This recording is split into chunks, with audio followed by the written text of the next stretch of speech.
একজন মুসলিম হিসেবে আপনি কি মেরি ক্রিসমাস এটা বলতে পারেন কিনা? প্রিয় দর্শক, 25শে ডিসেম্বর আমাদের খ্রিস্টান ধর্মাবলম্বী ভাই যারা আছে তারা এই দিনটিকে বড়দিন হিসেবে পালন করে থাকে।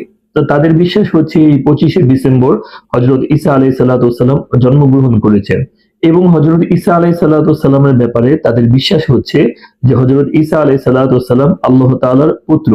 তো আমরা যখন একজন ভাইকে মেরি ক্রিসমাস বলছি তাহলে কেমন জানি আমরা তার এই বিষয়টাকে বিশ্বাসটাকে সমর্থন করছি যে আল্লাহ তাআলার সন্তান আছে। অথচ ইসলাম এই বিষয়টাকে কোনোভাবেই আপনাকে সমর্থন করছে না। মধ্যে ইবনে তাইমিয়া রাহিমাহুল্লাহ উনি ফতোয়া দিয়েছেন, ওয়া আম্মা তাহনিয়াতুল কুফফার বিশিআরিল কুফরিল খাসাতি বিহিম ফাহারামুন বিল ইত্তিফাক।